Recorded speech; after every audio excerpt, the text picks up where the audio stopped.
Ah voilà, nous sommes le 2 mars, il y a un petit rayon de soleil. Bon, il est temps parce que la semaine a été plutôt pourrie là, ici au sud, sud en Val-Loire. Et voilà le buis. Un vieux buis, il est là depuis, moi quand je suis gamin, je me souviens à 3 ans, 4 ans, j'ai des souvenirs de l'odeur de ce buis. Ça sent délicieusement bon. Et puis là, écoutez bien.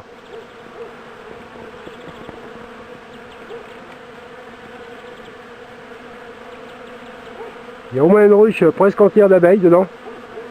Là, je vois, elles ont des pattes, je ne sais pas si je vais pouvoir les filmer. Elles ont des pattes bourrées de pollen. Voilà, elle est partie. Pas facile à choper ces petites bêtes là.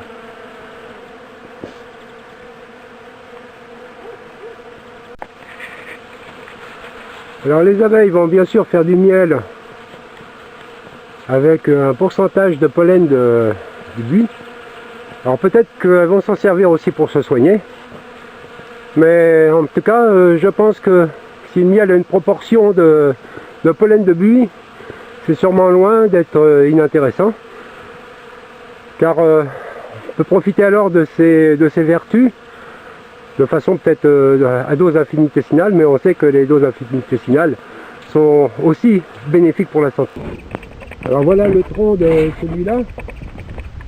Vous voyez qu'il a un diamètre, et je vous dis il a au moins plus de 50 ans, c'est sûr. Bon, il était déjà là quand j'étais gamin. Alors son nom latin, c'est Buxus septemvirens, qui veut dire que Buxus, pour le nom de son espèce, le septemvirens, car il reste, le feuillage est persistant pendant tout l'hiver, comme les pins, les sapins, etc. Alors écoutez, plein d'abeilles dedans.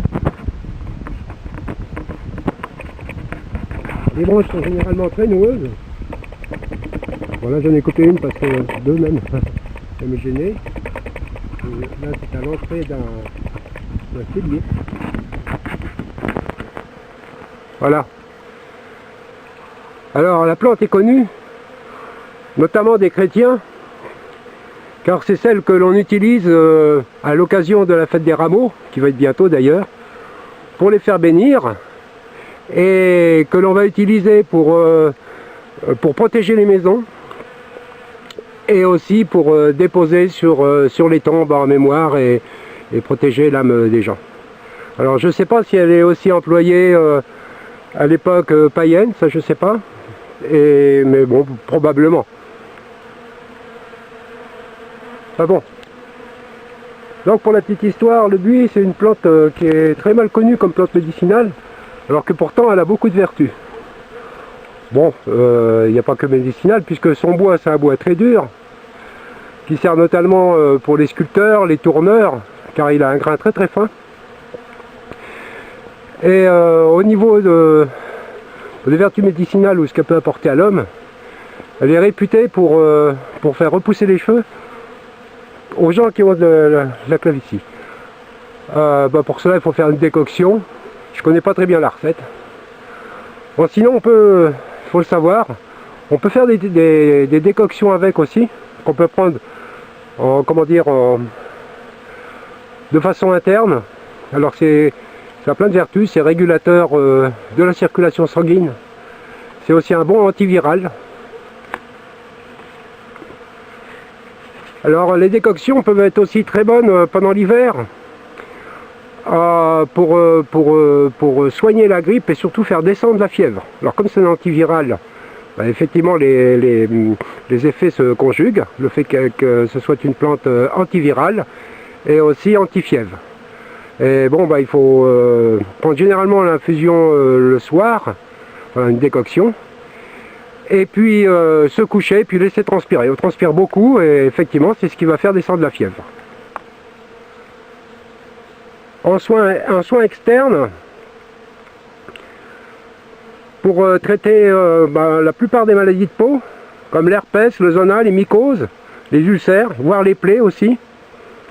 On va utiliser la décoction, cette même décoction que pour un usage interne, que l'on va appliquer sur les endroits affectés en cataplasme. Et l'idéal, c'est d'alterner l'argile et les cataplasmes de buis. Bon, il peut être irritant pour certaines personnes sensibles, mais bon, ben voilà, quoi, comme beaucoup de choses, comme beaucoup même des médicaments, etc.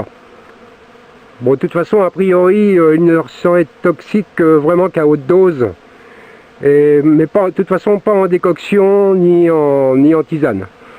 A priori, ce serait peut-être les fruits, les graines et l'écorce qui seraient plus toxiques. Donc il faut se limiter vraiment aux infusions de feuilles.